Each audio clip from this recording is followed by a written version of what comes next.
pero muy buenas noches. Sean ustedes bienvenidos a Palabra de Leuco. Vivimos días muy especiales, muy particulares en el plano económico, nunca en la historia, y en el plano de la pandemia. Hay muy pocos antecedentes en la historia. Trataremos, como siempre, de hacer el programa con la mayor seriedad, con la mayor rigurosidad y convocando a los especialistas en cada uno de los temas para que usted disponga de la mejor información y reflexiones que ayuden a que nosotros en nuestros domicilios podamos sacar nuestras propias conclusiones. Fíjese que está con nosotros el doctor Adolfo Rubinstein, ex ministro, ex secretario de Salud del gobierno de Cambiemos, que es un especialista en estos temas, es un sanitarista realmente prestigioso. Enseguida vamos a conversar con él.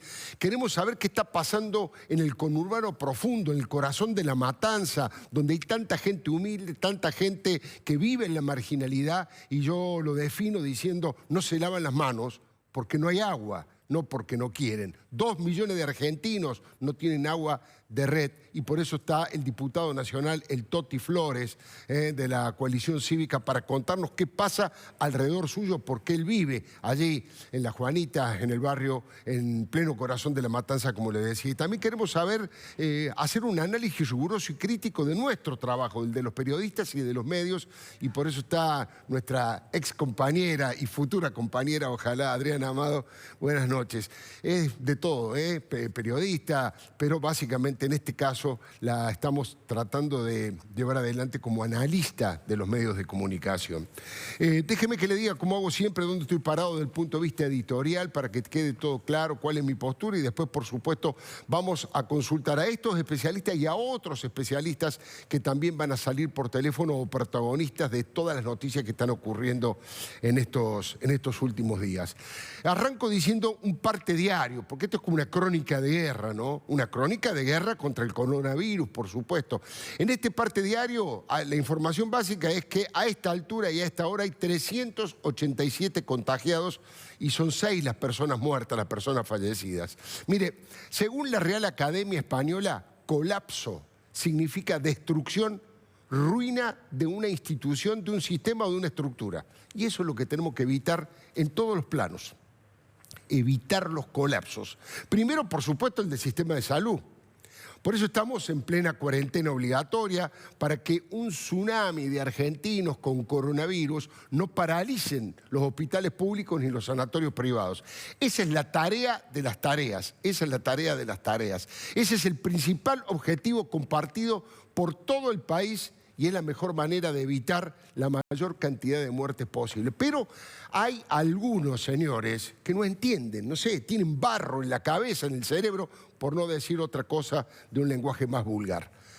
A uno lo agarraron 2 veces en el día. 2 veces en el día caminando, paveando, paseando por ahí. Otro le dijeron: ¿qué está haciendo? Estoy aburrido. Estoy aburrido. Bueno, primer tema. Me gustaría que las autoridades dieran a conocer los nombres y los apellidos de los casos más graves, no digo de todos, porque están haciendo una suerte de sabotaje contra la salud de todos. El desprecio social, si conocemos su nombre y apellidos, el desprecio social es la mejor condena y concientiza más que 100 discursos. Segundo tema, escuchen lo que dijo el gran escritor español y ex corresponsal de guerra Arturo Pérez Reverte. Hay chicos de 20 años diciendo que están hartos y aburridos. Ahí están viendo el tuit. Joder, dice Pérez Reverte, joder. Apenas llevan una semana. Acuérdate de Sarajevo. 4 años encerrados en un sótano, bajo las bombas, sin luz, sin calefacción, y cuando salían a por agua, los francotiradores los mataban. Ahí está el tuit de Arturo Pérez Reverte. Ahora, algo similar dijo la Bove de Connie Ansaldi, una sobreviviente del Holocausto y los campos de concentración nazis. Eso sí, que fueron encierros insoportables con tren directo hacia los crímenes de lesa humanidad.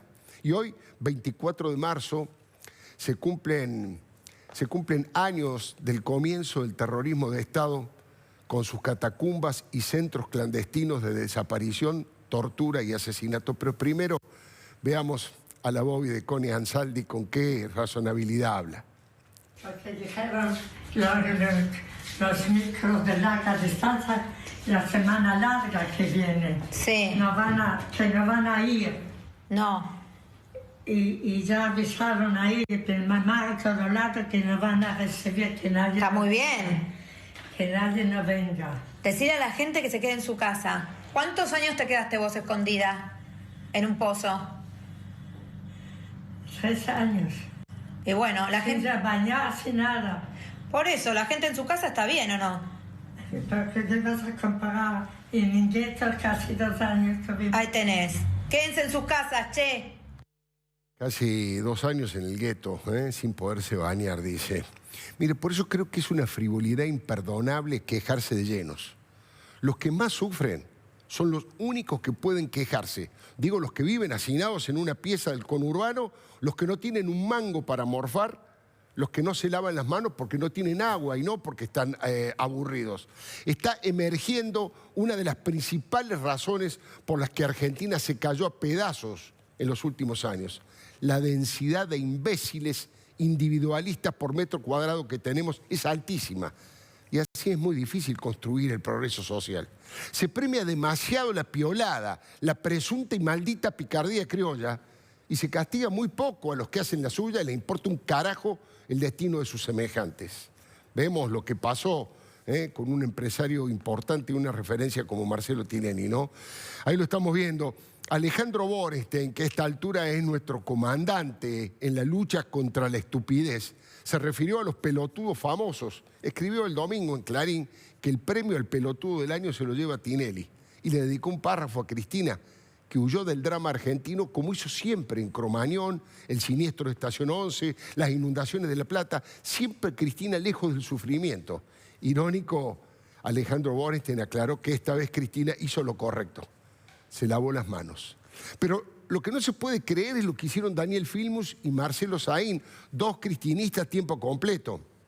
El exministro de Educación y perdedor serial de elecciones porteñas interpretó que los aplausos en cataratas de las 21 horas eran para Alberto Fernández. Ahí está, pueden ver el tuit de Filmus para que vean que no miento. Es que no paran un minuto de intentar llevar agua para su molino oportunista.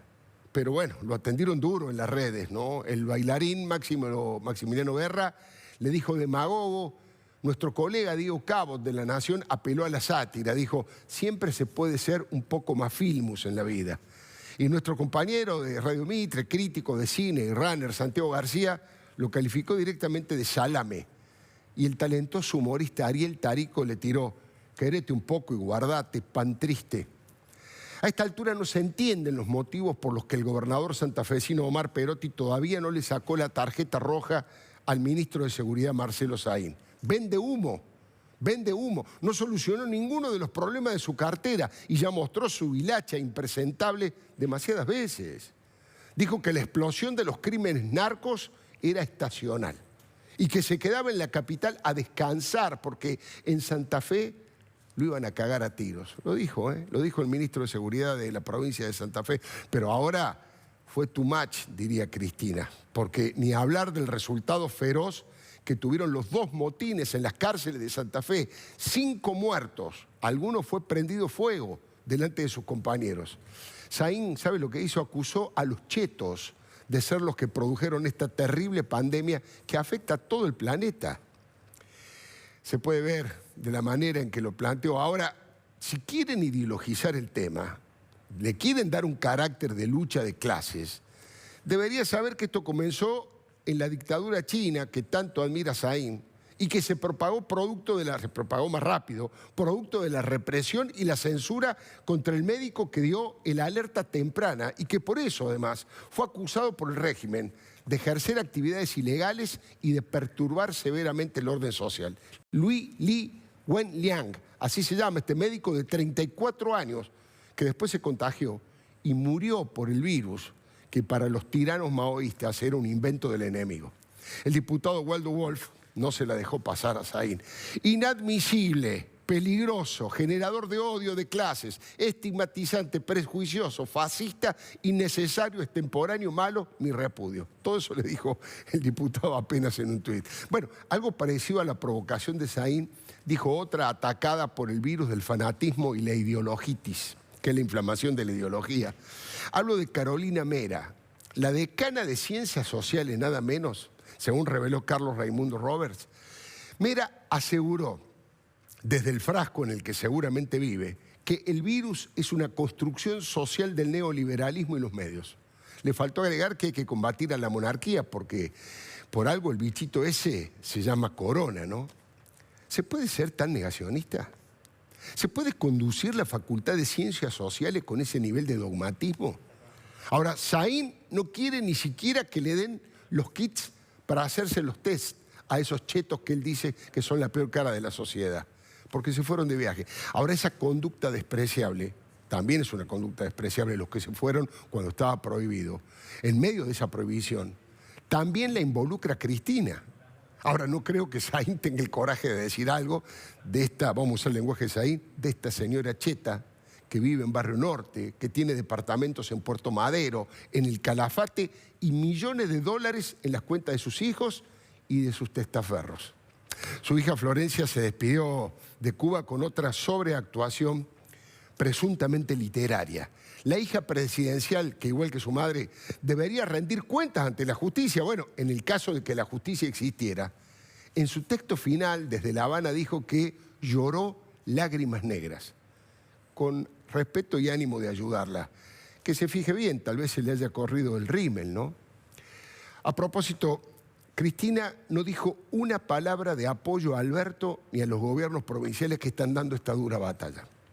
Fíjese que hasta opositores como Rodríguez Larreta dijo que todos los gobiernos son uno en este momento, los gobiernos provinciales, el gobierno nacional.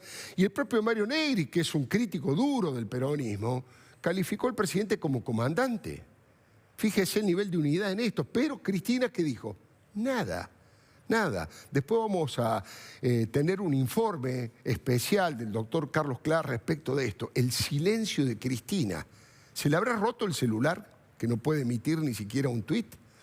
¿O no está de acuerdo con esta colaboración mutua entre oficialismo y oposición? O tal vez lo que puede ser peor, tal vez Cristina piensa igual que Carolina Mera y que el virus viene del norte y desde Hollywood. Pregunto, para saber. Preguntar es parte de mi trabajo, pero preguntando averigüé quién es Kitty O'Meara. Es la autora de este poema inspirado en la pandemia que más se viralizó. Decían al principio que era del 1800, no. Ella vive actualmente en Madison, está jubilada, fue enfermera de cuidados paliativos y escribió esta maravilla que me representa y quiero compartir con ustedes a modo de mensaje de esperanza, ¿no? Y la gente se quedó en casa y leyó libros y escuchó y descansó y se ejercitó e hizo arte y jugó y aprendió nuevas formas de ser y se detuvo y escuchó más profundamente. Alguno meditaba, alguno rezaba, alguno bailaba, alguno se encontró con su propia sombra y la gente empezó a pensar de forma diferente. Y la gente se curó y en ausencia de personas que viven de manera ignorante, peligrosos, sin sentido y sin corazón, incluso la tierra comenzó a sanar.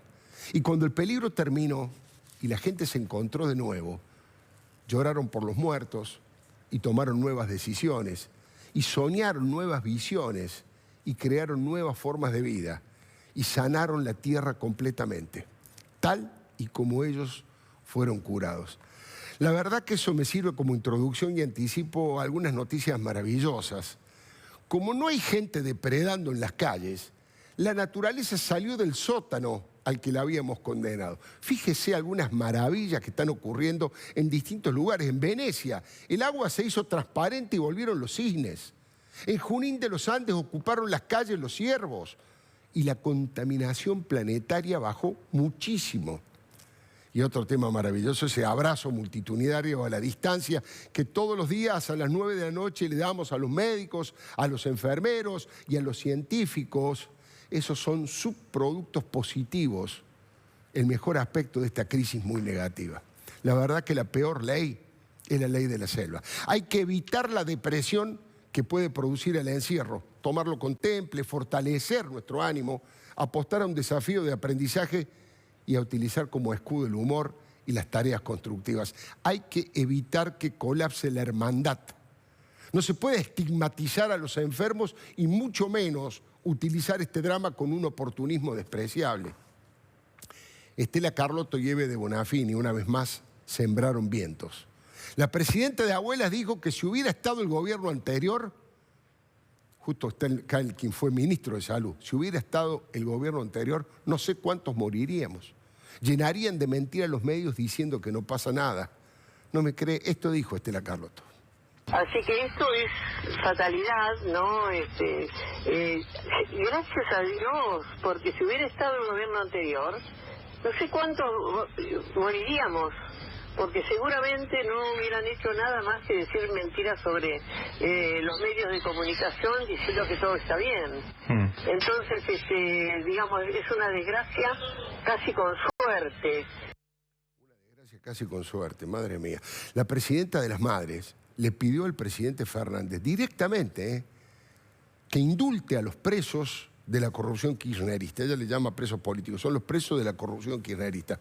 Carlotto se niega a reconocer que la oposición está trabajando codo a codo, nunca mejor dicho, codo a codo, con el presidente Fernández, y que la única dirigente que no hizo público el apoyo a esa batalla, insisto, esa batalla conjunta, fue Cristina. Ella es la dueña de sus silencios y la esclava de sus palabras. Hoy publicó un video por los 44 años del golpe y del terrorismo de Estado, donde Cristina dice, la memoria no puede detenerse.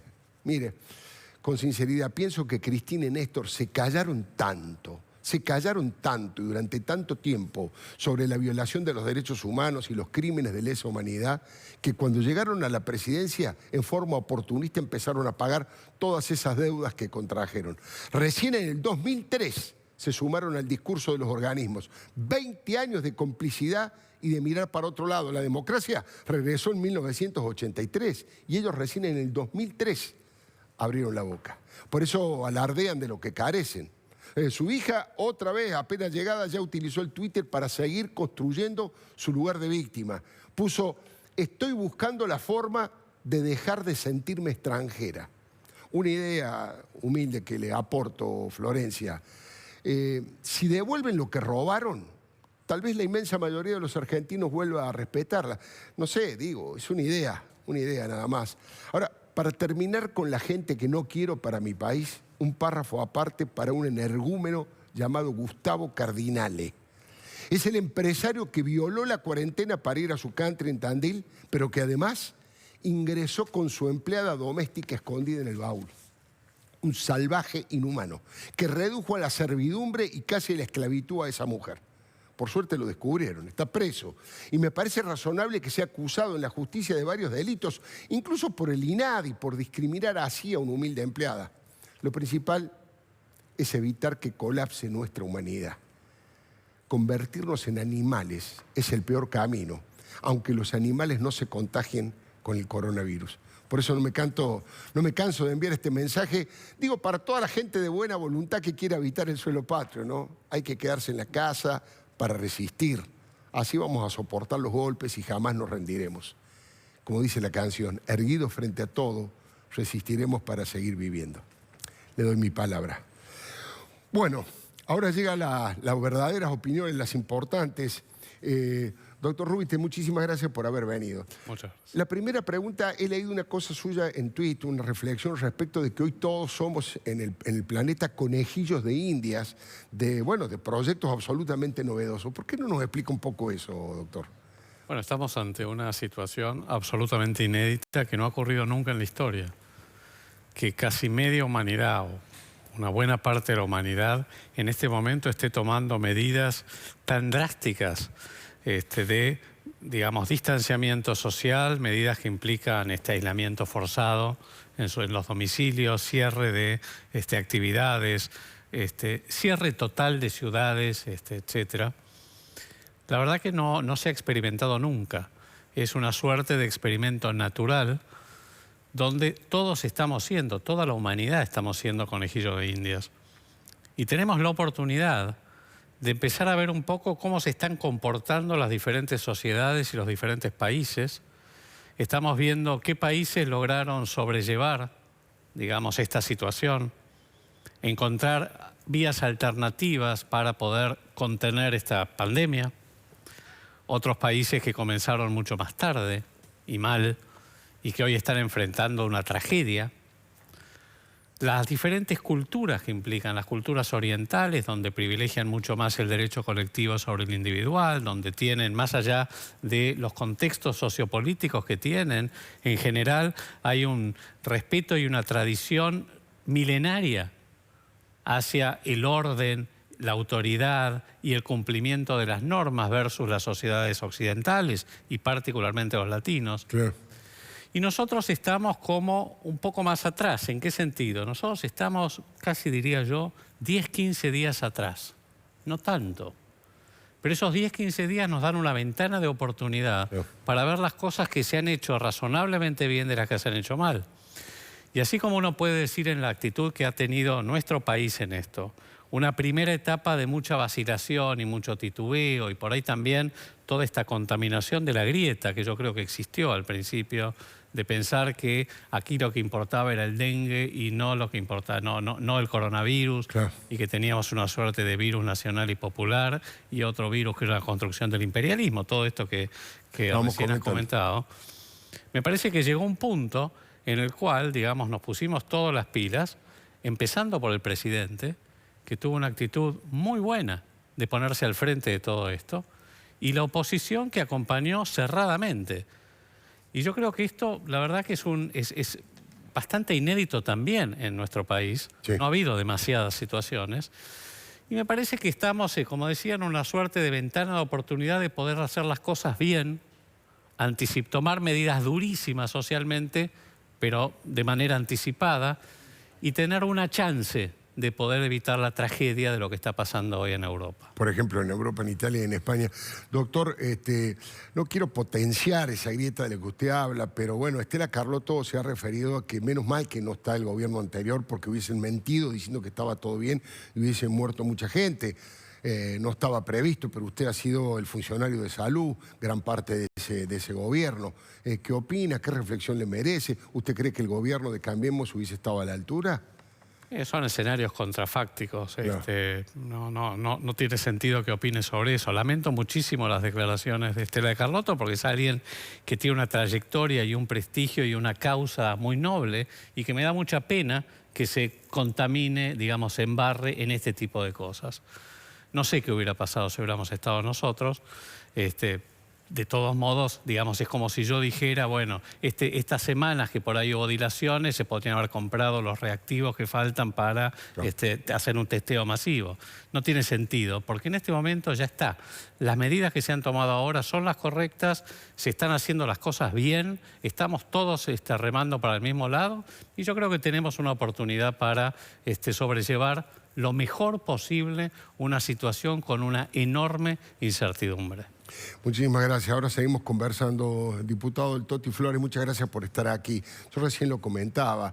La verdad que los únicos que tienen derecho a quejarse de verdad son aquellos que viven 8 personas, 9 personas, como me dijo usted en la radio hoy, en una casilla o que no tienen agua y que tienen realmente padecer. Cuénteme cómo se ve en ese lugar tan, digamos, tan dramático, la marginalidad, esta situación tan grave. ¿Cuáles son los problemas más importantes que usted cree que hay que afrontar ahí? Y si está observando algún tipo de posibilidad de situación descontrolada de la violencia. Sí, creo que hay que ir día a día.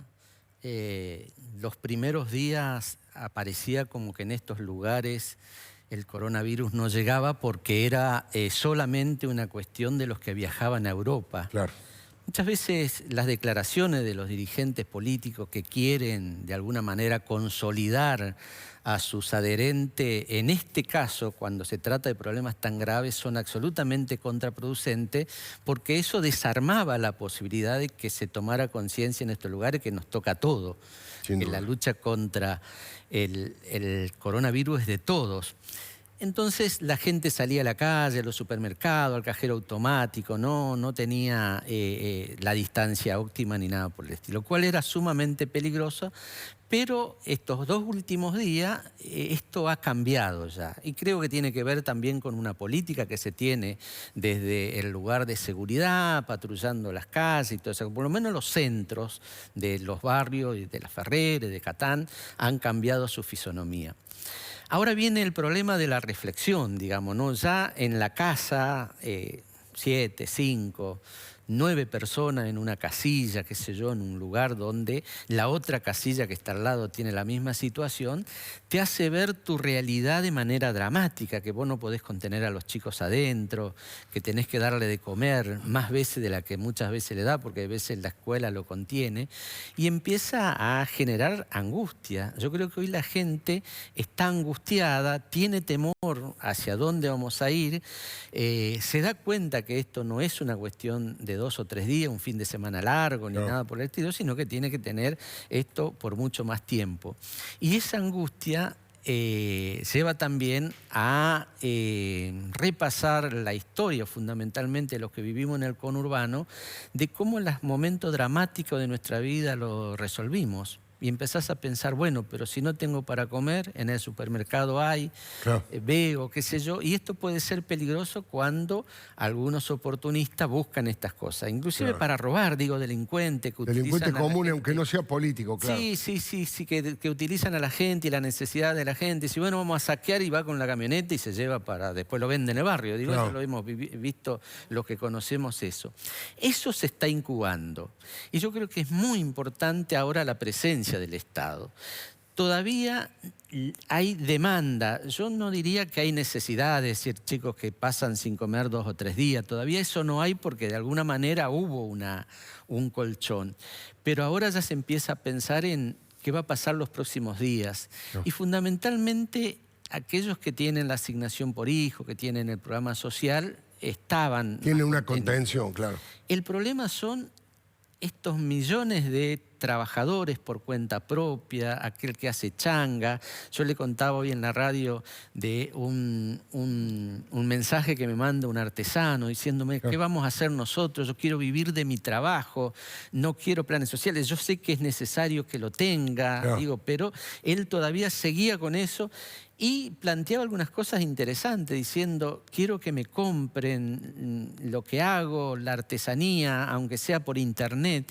Y después en un tuit alguien me dijo, decirle que lo puede vender por Mercado Pago y que después cuando pase esto le puede entregar el producto. Es decir, la gente solidariamente se va ayudando. Yo creo que ahí es donde se tiene que hacer el foco, porque pasado la pandemia, yo no tengo ninguna duda que se están haciendo las cosas que se tienen que hacer para que esto pase, y creo que la ciudadanía va a comprender esto. Nosotros también estamos acompañando la decisión del presidente de tomar todas estas medidas sin dejar de ejercer nuestro rol como oposición que somos, sin confundir los roles. Claro, para controlar también. Tenemos que controlar, porque imagínense que parte de los programas sociales es la movilización de recursos extraordinarios, de mucho dinero, y nosotros sabemos que en la Argentina muchas veces se ha tomado eso para que algunos vivos se hagan de ese dinero. Por lo tanto, sabemos de esa experiencia y tenemos que controlar. Sin embargo, estamos acompañando. Y en La Matanza pasan cosas. Es un centro donde la marginalidad desde hace mucho tiempo se ha instalado. Yo también le pido a la dirigencia, fundamentalmente a la dirigencia que hace 30 y pico de años gobierna La Matanza y que tiene incidencia sobre los sectores más marginalizados, porque son los que lo votan, que lo llamen a la reflexión, que no salgan a la calle, porque esa es la mejor vacuna que tenemos. No somos, hay veces, nosotros los que los llamamos a ellos son sus dirigidos, que los llamen a la reflexión, que se queden en la casa, que llamen a esos marginales que muchas veces lo utilizan para las campañas electorales, a que no lo hagan. Que hagan docencia. Y a otros sectores que hoy están exacerbando una mirada absolutamente estúpida de la lucha de clase en medio de esto, que traten de ser más cuidadosos, que la lucha ideológica puede venir en otro momento. Hoy es necesario estar todos juntos, porque contra el virus, para derrotarlo, tenemos que estar todos juntos, Alfredo. Yo la verdad que siento una cosa muy fuerte, porque he visto muchos procesos sociales que cómo se van incubando. Y lo peor que nos puede pasar es que haya un desborde social, porque de eso sí creo que la Argentina no vuelve, y los que siempre pierden en esa situación son los pobres. Pierden la vida, pierden sus bienes, pierden todo. Así que yo le digo a la señora que hoy nos está mirando, al artesano, al cuentapropista, a las personas que por favor nos vamos a acompañar, vamos a encontrar la solución también para la cuestión social, que no nos desesperemos. Muchísimas gracias. Estábamos conversando con Toti Flores sobre lo que pasa en la provincia de Buenos Aires, en el corazón de la matanza. Recién el doctor Adolfo Rubinstein nos hablaba de un panorama nacional, de lo que está pasando. En instantes nomás vamos a hablar con Adriana Amado respecto de cuál es el tratamiento, si los medios están ayudando o están perjudicando. Pero ahora me avisan que está en línea el doctor Fernán Quirós, que es el responsable de la salud en la ciudad de Buenos Aires. Por lo tanto, lo estoy saludando, doctor Quirós. Muchísimas gracias por atendernos. Buenas noches. Buenas noches, Alfredo. Muchas gracias por llamarme. Bueno, le pido por favor que me cuente lo último que hay respecto de las noticias de qué es lo que está pasando en la ciudad de Buenos Aires a esta hora, doctor. Bueno, lo que está ocurriendo es un poco lo que venimos charlando hace varias semanas, ¿no es cierto? Que hemos tenido una cantidad importante de casos importados, que esos casos importados han tenido algún nivel de contagio con los contactos más estrechos, y que naturalmente luego de 4 semanas de estar en esta situación, lentamente va a empezar a haber alguna circulación comunitaria incipiente, que es un poco lo que estamos empezando a ver, ¿no es cierto? Está muy bien. ¿Usted participó de estas decisiones políticas, por ejemplo, del cierre de una cantidad importante de accesos a la ciudad de Buenos Aires? No, eso es una decisión que tiene más que ver con la estrategia general de gobierno de la ciudad, pero decididamente nosotros tenemos que apoyar la estrategia del gobierno nacional, que tiene que ver con disminuir al máximo el conglomerado y la participación social en encuentros, disminuir al máximo el tránsito, disminuir al máximo o estirar al máximo, si quieren, el distanciamiento social, y son todas medidas que intentan que se haga cumplimiento de esta política tan fuerte y tan importante y tan dolorosa para todos, que es esta cuarentena, ¿no es cierto?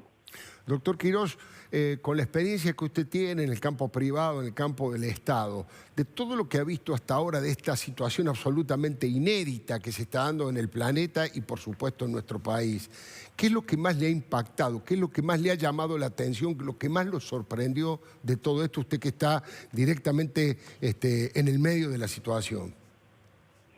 Yo le diría que, como bien decían hace un ratito allí, estaba el doctor Rubinstein comentándolo, es una situación absolutamente inédita para todo el mundo desde cualquier perspectiva, ¿no? Y seguramente esto que está pasando en este momento en el mundo va a significar un antes y después de lo que la sociedad va a reflexionar y cómo se va a comportar. Como decía Toti recién, acá hay un componente que es esencial y tiene que ver con qué capacidad tenemos en la sociedad y particularmente en la sociedad argentina de poder aproximar este momento tan doloroso de una manera participativa, colaborativa, en comunidad, y no viendo a ver quién se puede salvar o no, porque de este tipo de pandemias no se salva nadie individualmente, ¿no? ¿Usted de lo que ha observado hasta ahora tiene alguna expectativa sobre algún descubrimiento de alguno de los proyectos de los países que andan dando vueltas? Yo recién le preguntaba fuera de cámara, ahora le voy a preguntar en cámara al doctor Rubinstein acerca de este señor Raúl Didier, este científico francés que está trabajando con una medicamentos que utilizaron para combatir la malaria. ¿Usted alguna de todas estas cosas que andan dando vueltas en distintos lugares del mundo le despierta más expectativa o esperanza que otra, doctor? Yo le diría que hay 3 grupos de iniciativas que están intentando facilitar o ayudar a contener esta realidad. Algunas que tienen que ver con medicamentos más clásicos, como lo que usted está comentando, otros que tienen que ver con alguna estrategia de tratamiento de anticuerpos monoclonales y otros que tienen que ver con las iniciativas de la vacuna, ¿no es cierto? Pero parece bastante evidente que no hay suficiente madurez en términos del conocimiento científico que se tiene sobre las diferentes estrategias como para pensar que esas soluciones van a estar a la vista o, digamos, aptas para ser usados en los momentos que nos toca a nosotros la curva. Doctor Quirós, ¿cuántas camas disponibles va a tener la ciudad de Buenos Aires y cuántos respiradores tiene?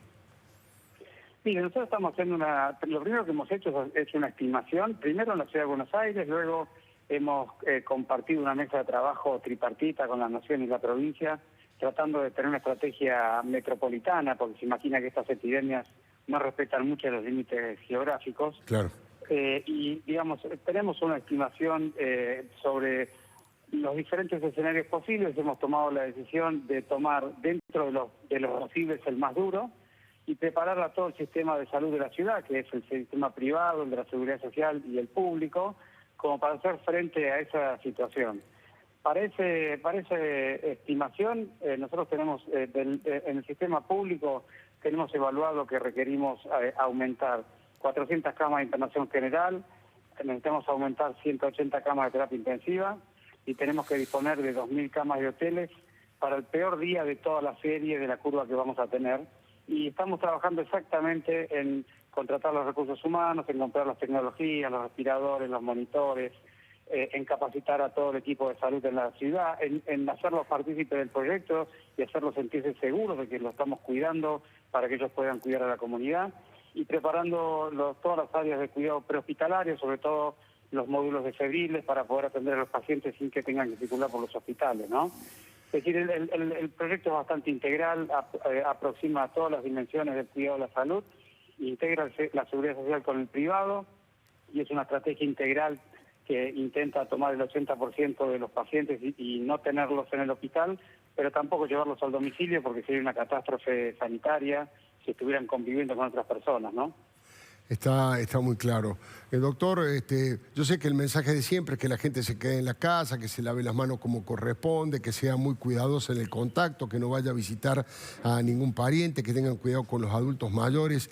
De la observación del comportamiento de la sociedad en los últimos días, ¿usted cree que la gente va tomando conciencia y cada vez son menos los irresponsables? ¿Está aprendiendo esta idea de la disciplina social contra el coronavirus?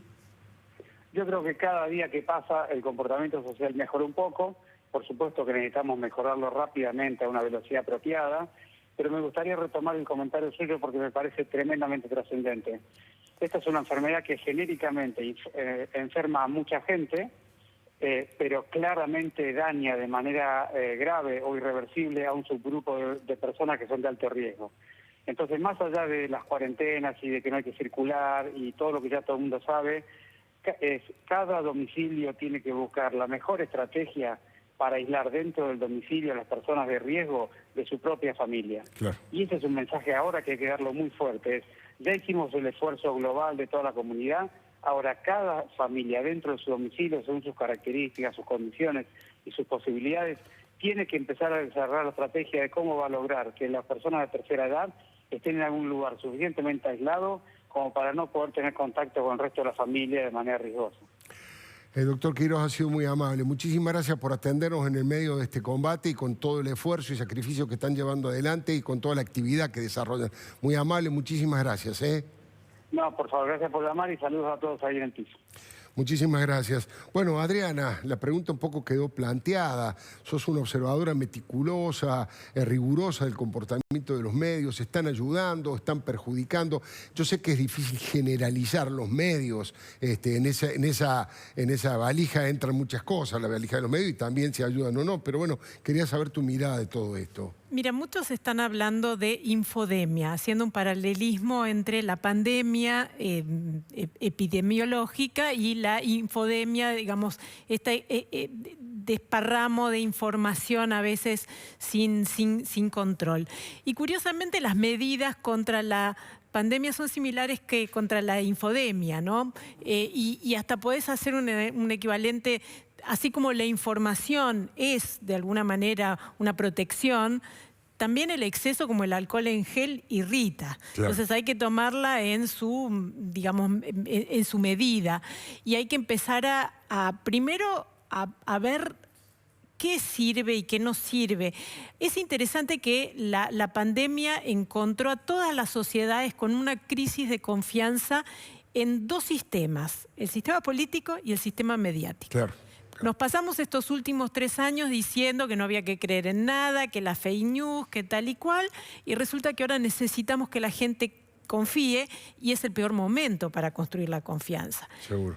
La salida es que los voceros más confiables, esto es un estudio que hizo el Reuters Oxford Institute, los voceros más confiables son los especialistas, los médicos, claro, mi médico, o sea, el médico que conoce personal, la persona, claro, y la gente como yo. Entonces, ¿por qué? Porque la gente como uno, el ciudadano común, cuenta, ¿no?, lo que contaba Toti, es decir, la experiencia que además también te da una salida en esta cuestión. El aislamiento genera mucha angustia, hay mucha gente que no está acostumbrada a pasar tanto tiempo en su casa, no tiene las condiciones para hacerlo. Yeah. Entonces, a veces, el testimonio que está apareciendo ahora en las redes sociales, que también habíamos demonizado todos estos años, yeah, y resulta que ahora son la salida, ¿no? Yeah. Entonces, creo que hay que ser muy prudente. Hay que, como te decía, como el alcohol en gel, uno, ya se aclaró que no se puede uno bañar en gel o en lavandina, y con eso soluciona lo del virus, tampoco en información. Entonces, respetar ciertos ciclos, respetar, informarse un momento del día y después distraerse, hacer otras cosas. Y creo que también los periodistas tienen que honrar esta vuelta, porque en todos los lugares aumentó la curiosidad y, claro, la demanda informativa. En Italia más del 140% de consultas crecieron en estos 2 meses los sitios informativos, en España el 70%, en Alemania el 30%, porque también ahí te muestra países en donde tenían mejor vínculo con la información, entonces no necesitan, claro, crecer. Otros no. Entonces también hay que honrar ese interés que tiene la gente y evitar sensacionalismo. Evitar, lo hablábamos con el doctor al ingreso, el uso de términos técnicos o médicos por personas que no lo son. Claro. Hay que decir, pongan al especialista o lo dice tal. O sea, somos periodistas, somos comunicadores, no somos los encargados de dar las recomendaciones, pero sí de generar el puente entre esa curiosidad o esa necesidad de orientación de la gente y el especialista o el organismo que verdaderamente sabe. Decía Adriana Amado que en estas encuestas que han realizado a nivel internacional, los principales voceros, los más creíbles, obviamente en primer lugar son los científicos, los médicos, los especialistas en el tema, y el doctor Fernando Pollack en los últimos tiempos se ha convertido en un referente de muchísimas cosas, de muchísima gente, no solo por su formación intelectual, por su capacidad científica, sino también porque comunica en forma sencilla y rápida. Así que vamos a hacer caso a Adriana Amado y vamos a recurrir al doctor Pollack. Muy buenas noches, doctor. Muchas gracias por atendernos. Hola, Alfredo. Gracias por llamarnos. Bueno, ahora lo estoy viendo en el monitor. Ha sido muy gentil. El primer tema es, de todo lo que ha visto hasta ahora, doctor, otra vez, ¿en dónde hay que poner el acento? ¿Qué es lo que más cree usted necesario que debamos decir desde los medios de comunicación? ¿Y qué es lo que cree que se viene en las próximas semanas, no? Bueno, lo que yo creo que es lo más importante que hay que hacer... ¿Me escucha bien, Alfredo? Lo escucho perfecto, doctor. Lo que yo creo que es lo más importante en donde poner el acento es en el post-cuarentena. Hay que pensar cómo vamos a salir de la cuarentena, qué medidas tenemos que tomar para hacer un tránsito a una vida más normal, conscientes de que esto va a ser largo, de que no se va a terminar el día que termine la cuarentena, pero que también tenemos que en algún momento poner el país en movimiento y cómo lo vamos a hacer de una forma lo más segura posible. ¿Y qué significa eso, digamos? ¿De qué manera? Supongo yo que no va a ser un día de un día para el otro, que va a haber que hacer una transición, que ir liberando esta rigurosidad de la cuarentena, pero ¿cómo imagina usted que debería ser de la mejor manera posible, doctor? Bueno, ciertamente tenemos modelos de los que aprender y modelos de los que no. Si uno mira los países asiáticos de distintas formas, pero desde China hasta notablemente Corea y Singapur, han tomado una actitud primero centralizada de trabajo y han de a poco ido delegando en las provincias y en los municipios, cosa que es inescapable en esta situación y hay que hacer, pero con una dirección central. Mientras que Europa ha sido muy errática, cada provincia de Italia ha empezado actuando casi por sí misma, España tuvo muchas diferencias entre las regiones, Estados Unidos es un ejemplo también de este tipo de de situaciones muy alocadas, donde un lugar está cerrado y el otro está completamente abierto. Claro. Y porque los asiáticos aprendieron antes. En el 2003 Singapur tuvo problemas con el SARS y Corea en el 2015 tuvo un pequeño brote de MERS, de esta enfermedad que venía del Medio Oriente. Y se prepararon durante muchos años para llegar a esta situación. Nosotros en poco tiempo tenemos que copiarlos. Doctor, y respecto de los ejemplos que no debemos tomar, ¿a cuáles se refiere? ¿A donde hay indisciplina social? ¿A donde no hay centralidad en la información hacia la sociedad? ¿Cuáles son los ejemplos que no debemos imitar? Bueno, los ejemplos que no debemos imitar son aquellos en los que por ejemplo, que no, gracias a Dios, no es el caso de la Argentina, ¿no? Donde el liderazgo político emite un mensaje un día y otro mensaje otro día, claro. Donde los mensajes son contradictorios, donde como que se minimiza lo que está pasando hasta que es demasiado tarde. Y eso evidentemente no lo hemos imitado, pero ahora que hay una pausa, y una pausa muy dolorosa para muchos argentinos, la manera de honrar eso es planear cómo salir de la cuarentena de la manera más segura posible. Estaba pensando, escuchándolo atentamente, si lo está escuchando una persona humilde, doctor, una persona como la que hablábamos recién con Toti, que vive prácticamente hacinada, que en algunos casos ni siquiera tienen red de agua potable, ¿qué deberían hacer esas personas? Yo sé que no es responsabilidad suya, ni de los médicos, ni de los científicos, sino que es la responsabilidad del Estado de no haber llevado ahí la infraestructura correspondiente para darle dignidad. Pero ante la situación y la realidad, ¿qué debería hacer el Estado para contener ahí? Bueno, el Estado se encuentra hoy en una situación muy difícil. Esto es un sub y baja complicado, donde cuando uno libera las restricciones de circulación, tiene miedo a que el remedio sea peor que la enfermedad, ¿verdad? Claro. Y que veamos los hospitales del conurbano agolpados de enfermos, agolpados de muertos, que es lo que le ha pasado a los países europeos. Pero por el otro lado tenemos una situación económica que no era fácil para empezar y que evidentemente se va a poner más difícil todavía con este momento y que, bueno, yo no tengo una respuesta real para todo esto. Yo desde mi lado, que es el lado sanitario, lo que sí le puedo decir es que esta enfermedad, particularmente para la gente mayor, es una enfermedad complicada y que hay que tener cuidado y que exponerse puede ser serio, ¿no? Ahora, esto va a tener que tener una salida eventualmente, eso es clarísimo. La última pregunta, no lo quiero retener más, pero le agradezco mucho su participación. Respecto de estas personas, además del aislamiento y aquellos que tienen algunas dificultades previas a la enfermedad, digo, ¿qué tipo de medidas deberían tomar, además del aislamiento, recibir comida de parte de sus familiares y de mantenerse al margen para no entrar en una situación de depresión, de desesperación, de angustia? Me está pidiendo que yo le dé opinión sobre algo que no hago y si lo hago seguramente va a haber otros profesionales que lo van a hacer mucho mejor que yo. Yo comprendo y comparto lo que dice y comparto la angustia entiendo la angustia de la gente y la comparto, pero no la tengo personalmente en el mismo lugar. Y es una situación en la que está el presidente de la República que es extremadamente difícil y que va a tener que encontrar un camino para que la gente pueda salir en un momento de esta cuarentena, pueda ir a trabajar de la manera más inteligente y protegida y contar con profesionales que den apoyo a esta situación. Pero esta situación era una situación inesperada que encuentra a la Argentina a contrapierna, ¿no? Claro. Así que desde el lado de salud, afortunadamente, hemos respondido bien, mucho mejor que países más desarrollados que nosotros, y ahora enfrentamos la segunda pandemia, que es esta pandemia económica que va a ser por lo menos tan complicada como la que estamos enfrentando en salud. Doctor Polak, ha sido muy amable. Muchísimas gracias por atendernos ahí en su domicilio, en su casa. Muy gentil. Gracias, Alfredo. Muchas gracias por llamarme. Buenas noches. Bueno, doctor Rubinstein, ahí ha planteado el tema de la post-cuarentena, ¿no? La experiencia que hay en el mundo, su propia experiencia, el haber leído. ¿Qué deberíamos hacer? ¿De qué manera se puede salir de eso ordenadamente? Todavía no terminamos de entrar y ya estamos pensando en salir. Pero bueno, mucha gente se lo pregunta, ¿no? No tengo, como decía recién Fernando, no tengo una respuesta. Hoy estamos en el medio de la situación, y además es bueno saber que estamos en el principio de la epidemia. Claro.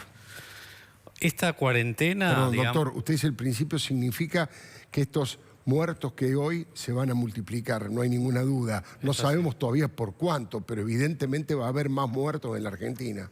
Desde el punto de vista cuantitativo, pensemos, sin tener yo la bola de cristal desde ya, que probablemente ya haya muchísimos más casos que los que están reportados. Entre 5 y 10 veces más, y no estoy exagerando.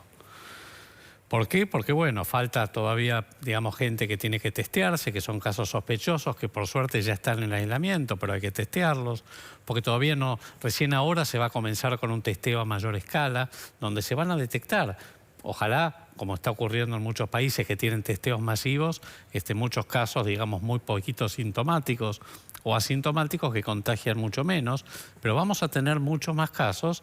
Y sabemos también que existe, digamos, y hay varios estudios que ya han salido en este último mes, 2 meses, donde uno ve que hay un 15% de todos los pacientes infectados que requieren cuidados hospitalarios, hay un 5% que requiere cuidados críticos y hay una mortalidad que no sabemos porque en realidad los países que testean masivamente tienen menor mortalidad que los que testean poco.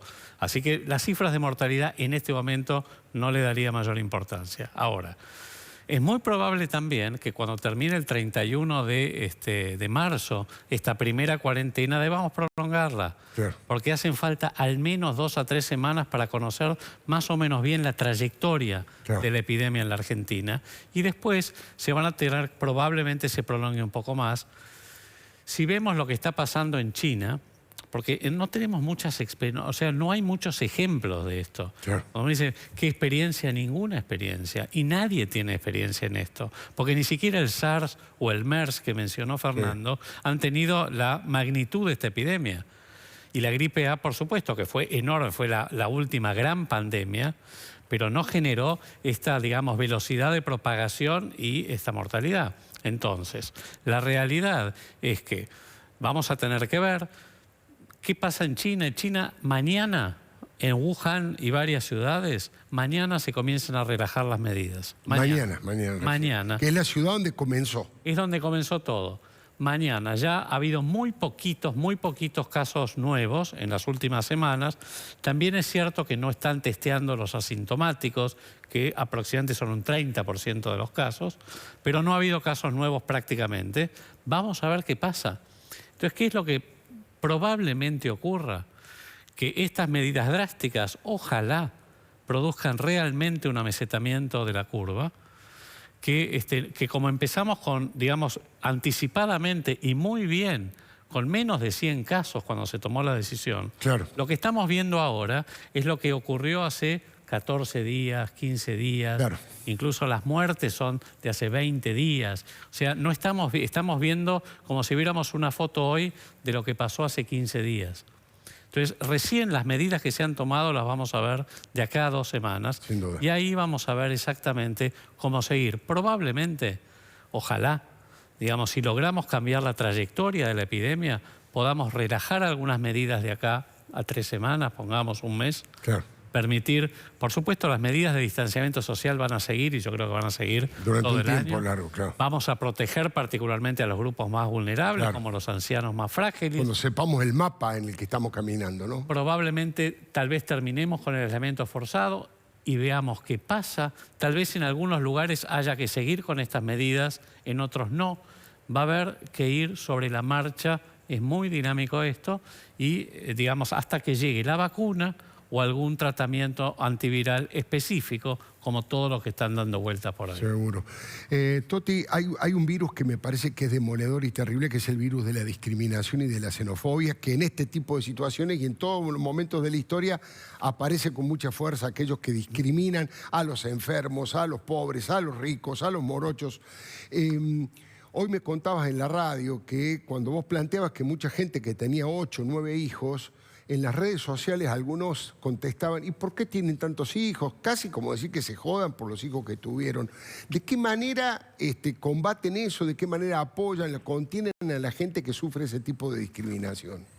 Sí, lo primero que a mí me parece que tenemos que ver es cómo sacamos lo mejor que tenemos. Creo que se dice que en las crisis sale lo mejor y lo peor del ser humano, como si fueran que hay seres humanos peores o mejores, digamos. Yo creo que tenemos las dos cosas adentro de cada uno y que tenemos que tratar de sacar lo mejor, de comprender al otro en su humanidad, digamos, no solamente qué está pasando, por qué lo hicieron, porque creo que tiene que ver también con nuestra propia defensa. Es decir, si yo puedo decirle a aquella persona que está hacinada en su casa que no salga, y es un enorme sacrificio, y lo puedo convencer de eso, creo que también me estoy defendiendo yo.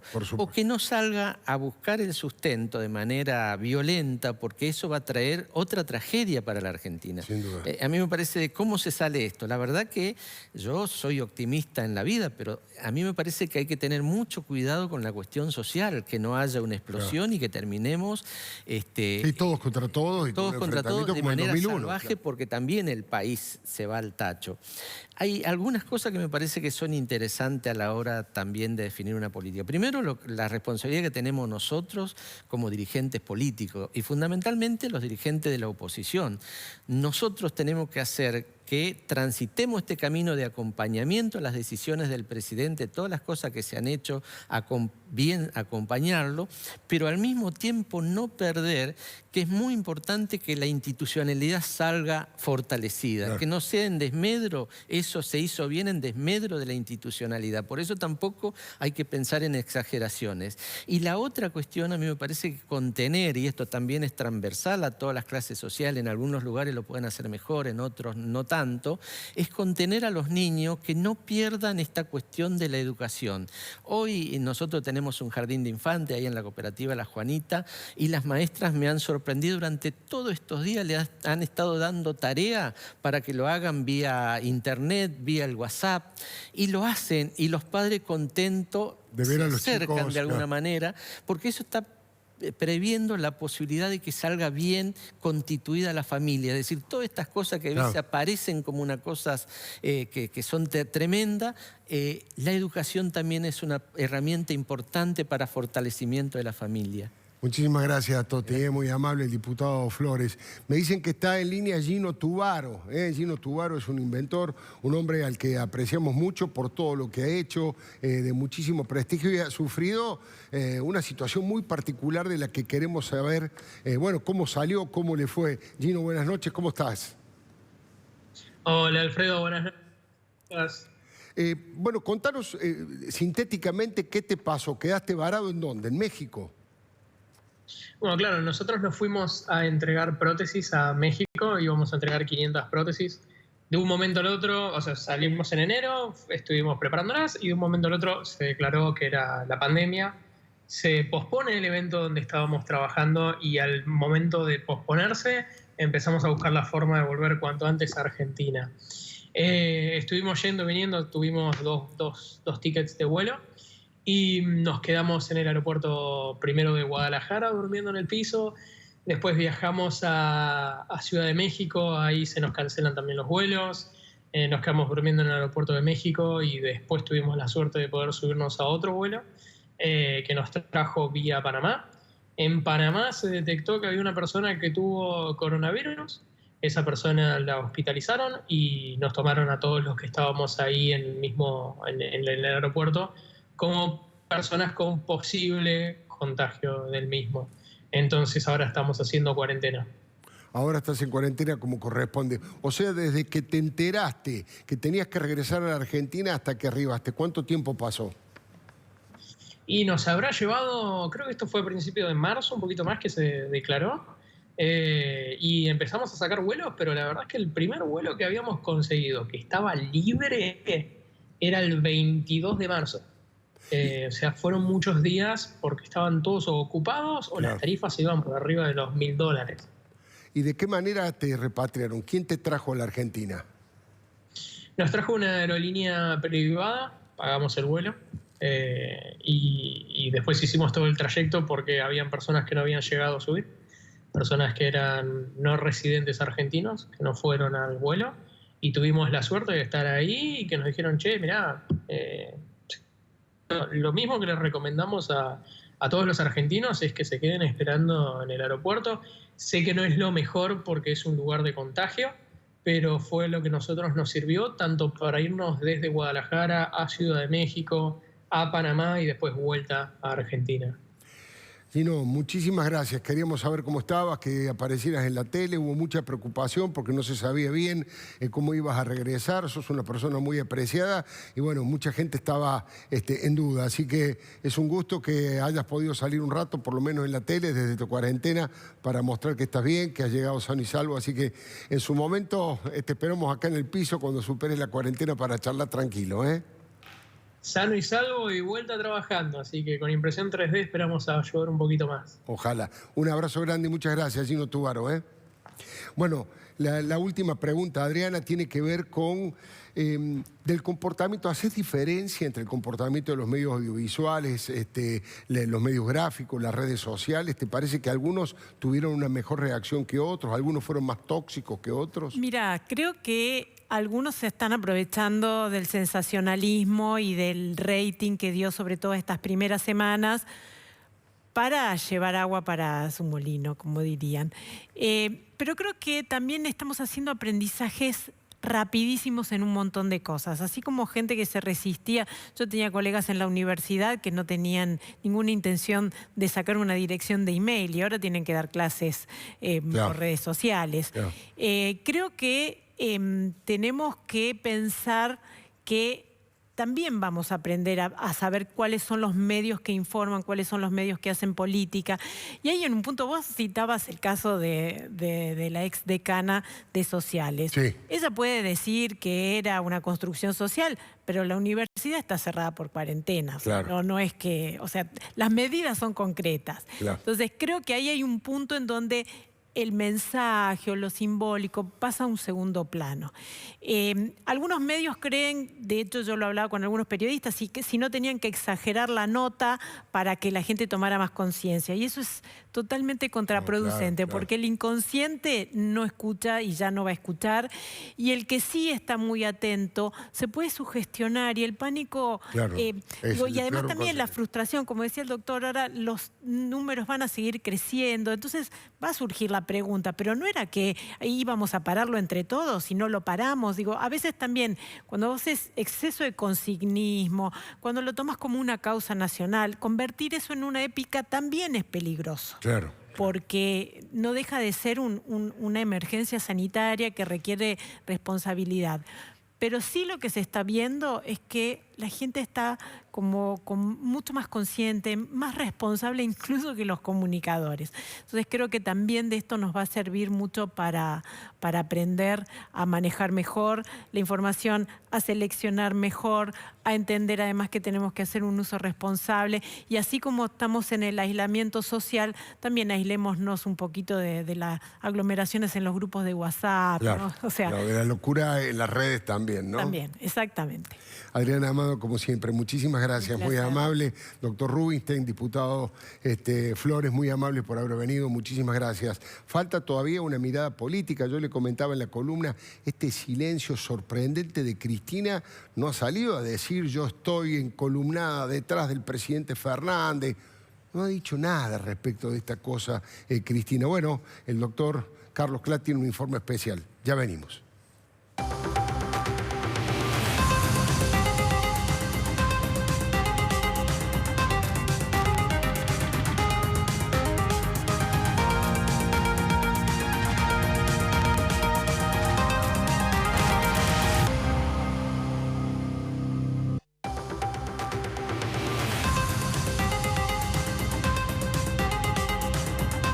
Bueno, lo anticipé, ¿no es cierto?, la posibilidad de escuchar al doctor Carlos Clark con un informe especial respecto del rol de Cristina en todo esto, porque hemos puesto el silencio de Cristina en el tema del coronavirus. ¿Qué está pasando ahí? ¿Hay una discusión política? ¿No está de acuerdo con cómo se maneja la situación? Bueno, te escuchamos. Así es, Alfredo, buenas noches. Después de escuchar al doctor Rubinstein y a Toti Flores, me parece todavía más extraño el silencio de Cristina Kirchner, porque es un momento político histórico de alguna manera, ¿no? La oposición replegándose y uniendo esfuerzos para que el oficialismo pueda gestionar y pueda hacer que esto sea lo más leve posible. Y cuando hablamos de gobierno, hablamos por supuesto del gobierno nacional, pero también y sobre todo de los gobiernos provinciales y de los municipios, Alfredo, de los municipios por supuesto grandes, pero también de los chicos, el esfuerzo que hacen los intendentes de los municipios chicos por hacerle saber a la gente que el drama es para todos, que puede... Porque por ahí en los municipios chicos se maneja de otra manera y hay más confianza y acá no va a llegar. Todo ese esfuerzo que está haciendo la dirigencia política a nivel nacional me parece que pone de relieve todavía más el hecho de que Cristina Kirchner no esté hablando. ¿Qué hizo Cristina? Eligió ir a Cuba a estar con su hija, volver con su hija y por supuesto ya lo sabía antes de ir, ahora está en una cuarentena obligatoria que la va a tener hasta abril fuera de la política activa. Al principio Alberto intentó como decir, no, bueno, está integrada Cristina porque estamos hablando con ella, porque nos manejamos constantemente, tiene ella experiencia sobre la gripe A que me sirve. Lo hizo al principio y luego lo dejó de hacer. Me parece que tiene que ver con el hecho de que ya era insostenible, ¿no? Cristina estaba completamente en otra cuestión, no metida en esto que me parece muy bien definiste en la editorial como una guerra, ¿no? Una guerra contra el coronavirus que estamos haciendo todos desde aquí y desde todo el mundo. Bueno, ¿sabes cuándo es la última aparición de Cristina de manera activa? El 12 de marzo. 12 de marzo presidía ella el Senado por la ley que se aprobó finalmente de la reforma de las jubilaciones de privilegio. El día anterior se había declarado la pandemia. Sí. Cristina el día posterior habla en el Senado, luego nunca, desde ese momento de declaración de la pandemia, nunca hace una referencia directa a lo que tiene que ver con el coronavirus. Después de eso, solo habló a través de su Twitter, habló entre comillas, ¿no? Sí. Hizo una catarata de tweets desde Cuba y después, justamente hoy, esta tarde, hizo una referencia al 24 de marzo. Podemos ver alguno de los tweets, la catarata de tweets de Cristina. Casi todos eran elogiosos de Cuba. Sí, completamente. Bueno, esos son los primeros, ¿no? Eso lo escribe desde Cuba, ya estaba ya Cristina, marzo 2020. Es una catarata de 10 tweets para decir que va a volver con su hija. Bueno, una referencia personal que toca de costado, muy de costado. Sí, hay que cuidarse, una cosa así muy genérica. Y en la de hoy, de 24 de marzo, que es esa, que es con un video, se escucha la voz de Cristina, y otra vez hace referencia, pero de una manera colateral, diciendo, bueno, no podemos hacer la marcha por todo este tema del coronavirus, pero haciendo clara referencia a la marcha del 24 de marzo y no al tema que nos preocupa a todos hoy, que es el coronavirus. Cristina se fue el 16 de marzo a Cuba. Ya había varias decenas de contagiados, de positivos aquí de coronavirus en Argentina, y además sabía Cristina que iba a tener un problema para volver, porque ella fue en la aerolínea cubana de aviación. Y no estaba autorizado a volver nadie que no fuera de aerolíneas argentinas, es decir, Cristina sabía que tenía todavía el peligro de no volver. Hubo luego una excepción de 100 aviones que volvían, uno de esos fue el de Cristina Kirchner junto a Florencia. Pero el segundo problema que generó alrededor de esta vuelta de Cristina es que detrás de Cristina, varados en Cuba, quedaron 900 argentinos, Alfredo. Yo estoy en conexión a través de WhatsApp con muchos de ellos. Mira esta foto de argentinos varados en Cuba. Yo no sé si conoces el aeropuerto de Cuba. Es muy, pero muy precario. Apenas tiene algunas sillas. No hay ni siquiera dónde quedarse. Bueno, hoy todavía hay muchos argentinos que se contactan por WhatsApp y que dicen, bueno, encontré un hospedaje en algún lugar, el consulado está intentando ayudar como puede, es una desorganización absoluta, porque en Cuba también hay una restricción para circular y tienen que quedarse en algún lugar. No saben dónde. Bueno, esos 900 argentinos se quedaban en Cuba mientras Cristina Fernández de Kirchner volvía junto a su hija. Bueno, no es un capricho, ¿no? No es algo que decimos nosotros, esto de que Cristina Fernández de Kirchner hizo de alguna manera mal en no hablar del coronavirus e irse de viaje. Hay una encuesta que salió publicada hace algunos días en Clarín, que es de CB Consultores, que dice lo siguiente, mira, Para usted, el viaje de Cristina Fernández de Kirchner a Cuba en este momento fue una buena decisión, 7,6, una mala decisión, casi el 70% de la gente dice que está en desacuerdo absolutamente con que Cristina se haya ido de viaje, sabiendo que a la vuelta iba a tener que hacer una cuarentena, que está cumpliendo aquí cerca nada más, en la casa de Florencia, en Constitución. Sí. El dato ahí es que hubo bastante hermetismo en la vuelta de Cristina, tanto que los fotógrafos que estaban apostados, porque sabían que una de las chances era la casa de Florencia, fueron corridos por la custodia para que no hubiese fotos del momento en que Cristina y Florencia Kirchner bajaran y se metieran en el departamento. Y con respecto a Florencia, decir que la situación judicial que tiene es bastante más benévola que cuando se fue a Cuba. Sobre todo porque los tiempos de la justicia han cambiado. Florencia Kirchner está complicada en dos cuestiones, en dos causas, que son OTESUR y los sauces, de las cuales por supuesto hemos hablado largo y tendido, sobre todo en este programa. Pero bueno, a ver si tenemos la primera de los sauces, la primera placa. Ahora Florencia lo primero que va a tener que hacer, tras la feria esta obligatoria que tuvo la justicia, es presentarse con el pasaporte y presentar el último informe médico que ella presentaba normalmente en la Embajada Argentina en Cuba. Ahora lo tendrá que hacer en el Tribunal Oral Federal 5, que es donde tramitan ambas causas que tienen. Aquí en los sauces, sabemos, ¿no? Los sauces, la inmobiliaria, ella tiene el 22% de esta sociedad, que le alquilaba bienes a Lázaro Báez y a Cristóbal López. Básicamente, claro. Básicamente. Así que Florencia tiene el 22%. Así es, y está embargada por 100 millones de pesos. Pero ¿qué va a pasar con este juicio? Ya está la elevación a juicio oral, pero ¿qué pasó? En la justicia dijeron, bueno, vamos a peritar cada uno de los contratos de Lázaro Báez y de Cristóbal López, lo cual va a llevar un tiempo bastante prolongado. Es decir, que el juicio de los sauces va a empezar recién en el 2021. Ya estiraron el plazo 6 meses más, se dice, en la justicia con la feria y demás, ya es 2021. Y la otra causa que tiene Florencia Kirchner es OTESUR. Este hotel sabemos que alquilaba Lázaro Báez y cuyas habitaciones estaban vacías. Ella y otros tantos, una veintena de imputados, están embargados por 800 millones de pesos. Es decir, entre las dos causas, 900 millones de pesos de embargo para Florencia. En este caso es dueña del 50% de esta empresa y, como te decía, alquilaba habitaciones que sabemos, nunca se usaban, en una clara maniobra, lo dice la justicia, de lavado de dinero. El cálculo, esto es un cálculo de la justicia, entre las dos empresas la familia Kirchner habría lavado más de 120 millones de pesos. Ahora vamos a seguir con el tema, Carlos, en un ratito. Tenemos que hacer una pequeña pausa. Es importante lo que acabas de decir porque tanto Cristina como Florencia dicen ha sido perseguido por los medios, por la justicia.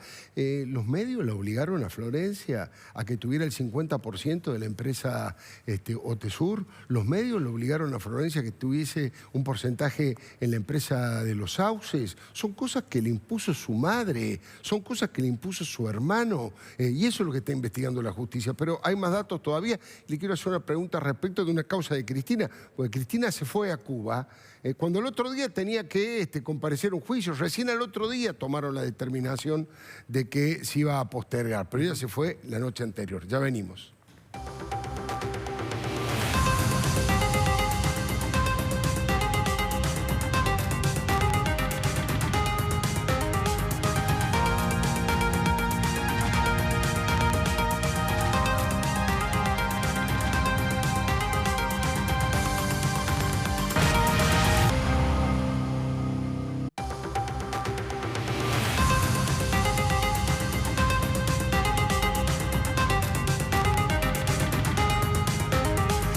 Hubo 2 o 3 cosas que me llamaron la atención especialmente dentro de todo esto que me llamó la atención. Lo primero, que la justicia levantó o postergó un juicio un día a la mañana y la noche anterior ya había viajado Cristina, es decir, que ni siquiera esperó que la justicia, salvo que ella tuviese la bola de cristal, le hayan avisado que iban a suspender o directamente ya no le importó y se fue, el primero de los temas.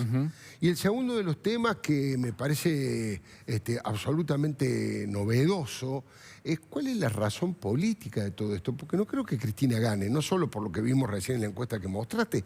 Políticamente, Diego está perdiendo habido cierto liderazgo a manos de Alberto Fernández, ¿no? Sí, te referís al juicio por el direccionamiento de la obra pública en Santa Cruz. Claro. Lázaro Báez, otra vez, los protagonistas siempre van a girar los mismos. En torno a los mismos. Este juicio que sabemos, obras públicas direccionadas hacia Lázaro Báez, 46.000 millones de pesos, Alfredo, en obra pública para Lázaro Báez. La mayoría de las obras no se concretaron, aunque el 65% del pago estaba. Es cierto lo que decís.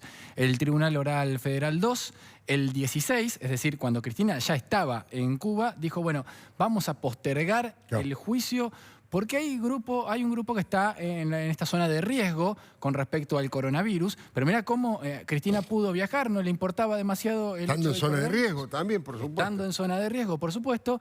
Y, en cambio, el Tribunal Oral Federal 2, cuando todavía no se había tomado una decisión unánime con respecto a la justicia, la Corte Suprema todavía no había hablado al respecto, dijeron, bueno, vamos a postergar el juicio. Otra vez, me parece, la justicia midiendo el tiempo de la política. Con respecto a lo que decís, ¿qué gana Cristina políticamente? La verdad es que coincido con vos. Parece que nada, es decir, está quedando a un costado mientras pasa un hecho político sin... Descomunal. Escuchar a la oposición, portarse de esta manera y creo que todos entendieron lo que está sucediendo, ¿no? Todos entendieron el drama que es la pandemia esta que estamos sufriendo, tiene que ser lo más leve posible y entonces me parece que ahí está lo que dice todo el arco político, menos Cristina, que en este momento decimos está en silencio. Y con respecto a lo que decías de Florencia Kirchner y este hecho de llevarlo todo hacia la política, de hecho, en estos mensajes de Instagram que comenzó a realizar, desde la última visita de Cristina, desde la 9ª visita de Cristina, ella se hizo Instagram, por supuesto, miles de personas comenzaron a seguirla rápidamente, y entre la literatura algún mensaje político dejaba. Sí, por supuesto. Y nunca dejó de hacer referencia a que ella fue una víctima del gobierno anterior. Entonces, cabe la reflexión, ¿no? Si era una víctima del gobierno anterior, sería lineal pensar que se curó con este gobierno. Me parece como una cosa bastante extraña y que si la justicia le iba mal antes, ahora le va bien solo por el cambio de gobierno. Es la verdad una duda que queda planteada, que nosotros pensamos que no debería ser así. Tenemos la buena fe de pensar que no es así, pero en definitiva es lo que está sucediendo en la justicia. Impresionante, interesantísimo. Es un tema que seguramente va a crecer de aquí en más, pero la idea era tratarlo lo antes posible porque es sumamente curioso. Dentro de todo el tema del coronavirus, dentro del tema de la vacuna, médico, lo que estamos buscando, la cuarentena, hay una situación política que tiene que ver con esto y es el crecimiento de Alberto Fernández dentro del peronismo y el decrecimiento de Cristina, básicamente por una ausencia frente a una situación tan complicada. Ya venimos.